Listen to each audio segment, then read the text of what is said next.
One of the most important criteria that an indie pattern is a good pattern is that it has been tested by real people. I'm someone who loves troubleshooting.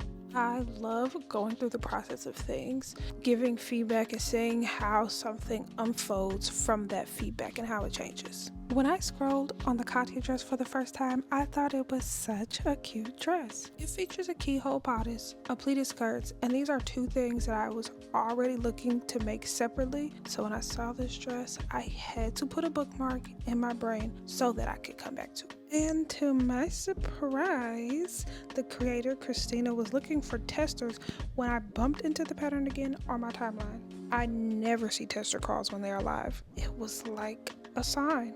I had to apply. One of the biggest issues that I have with indie pattern designers is that they have the shortest pattern testing window. It's typically about 2 weeks. And if you're a person like me, you likely have a robust life. You probably got a busy job, other hobbies, children, and not to mention the other projects that you have waiting on you. That 2-week window never made any sense to me. This is what drew me to actually applying to be a tester for this pattern. The testing window was closer to a month, and that was more aligned to me. I feel like truly testing a sewing pattern includes having people who don't only sew all day and make things quickly to get an honest outlook and good feedback on whatever is being tested. Good testing takes time. On first impression, I expected this to be an easy make. The whole package of the pattern is put together so well. The pattern has written instructions that are clear, a mix of illustrations and pictures, which isn't really ideal. It's not a deal breaker. I don't really have a preference for pictures over illustrations. I think they both can work beautifully. What I don't like is mixing them together. It makes the instructions feel inconsistent, kind of like two different patterns got stitched into one. There is a video tutorial as well that is so clear, no steps are skipped, and nothing is assumed. Many times when pattern makers are doing their videos, even writing their instructions, there is this level of assumption for things that seem common sense. Nothing about sewing is common sense. That is something that pattern makers have to understand. As I was completing the first version of the bodice, I noticed two things. The first thing I noticed was that the darts were puckering. I could not tell if it was the fabric or if the darts were too high. I spent so much time picking, unpicking, re-sewing the darts and the bodice back together that slowed my progress down tremendously. The second thing that I noticed was that the sizing was off. I kind of started to see it a little bit as I was sewing the garment together, but you never really know until you try it on. So once I tried it on, I came to the realization that was just how the darts were going to be, and the bodice was indeed too small, even after grading. And boy was I glad I did a test version, because I rarely ever make a mock. I switched fabric for my second and final version. I picked a fabric I am more familiar with. I know how it behaves, I know how it moves, so I know what to expect. So I chose denim. I have had this fabric for a while, and this year I am determined to sew my stash. I know you don't think that means I'm not going to be buying any fabric. We got to be real, but I do not want my mound to be getting out of control. It's only getting bigger. So I'm planning projects around fabric that I already have.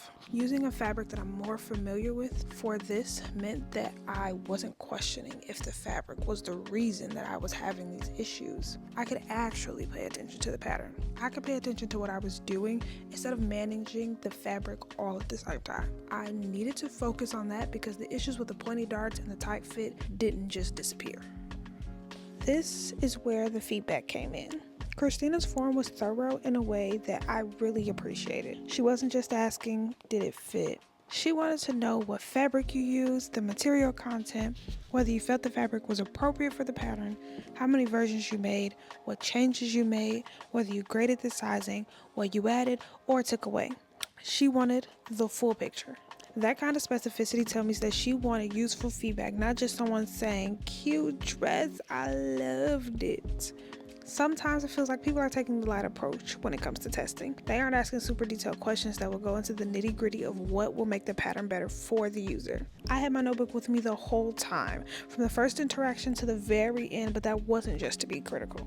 To also let the pattern maker know that there are some things that should absolutely stay. For example, in the pattern she mentions truing the armholes for the lining and she explains why. Let's be real, we skip steps all the time when we think we can do things differently, better, and more efficiently. When techniques are explained thoroughly, it is more likely that we will actually do them. So I was writing everything down. I wanted to be prepared when it came time to give my feedback and for it to be honest. What I appreciated more was her response. Her response was glowing. She was glad to give detailed feedback that would improve the pattern. This is important these days in the sewing world.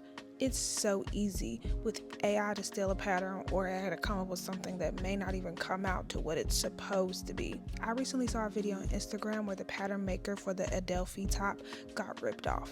It was funny to me because they didn't even change the name of the pattern that they copied. There are so many like that. A surefire way to tell if a pattern was made by a real person or not is that it has been tested by real people. Real people with real lives. That is the kind of pattern that is worth your time, your money, and your energy. Knowing the difference matters, and testing is one of the clearest ways to tell. Now down to brass tacks. Do I even like what I made? At first, not so much. I felt I picked a fabric that made the dress feel too cutesy for my own style. I'm a bit whimsical, a little streetwear, sometimes edgy, and all the time colorful. I almost never wear anything cutesy, but I had to wear it around the house, try different stylings to get comfortable in the dress. I wore it once so far, and I think that has helped me be more comfortable in it than I did when I first tried it on at home. I do like the dress design. Like I said before, I've been wanting to add a keyhole top and a drop waist skirt to my closet for quite some time. But my fabric selection, I'm not sure it was right. I am going to sew the dress again. This time in something more dressed up like a satin. I didn't apply to test this pattern because I thought I wouldn't like it. That would be kind of weird. I applied because 1, the dress is adorable, and 2, I believe in the process. Testing is about getting a free pattern or adding a make to your feed. It's about being part of something cool, interesting. Kristina put the time in, the longer window, the detailed form, the genuine response to feedback, and that showed me that she cared about what she was putting out into the world. That kind of care is worth showing up for. The Katya Dress is now available, and it is better because real people with real lives sewed it, struggled with it, wrote notes in the margins, and told the truth about it. So the next time you see a testing call for a pattern you like or by a designer you like, think about how your experience and feedback will improve that for others. Don't just apply because you think it's so cute. If that's the case, then you should wait until the pattern comes out and buy it. Support the pattern designer. Testing is a conversation between the person who made the thing and the people who will use it. I'm already planning my next version, so that should tell you everything you need to know.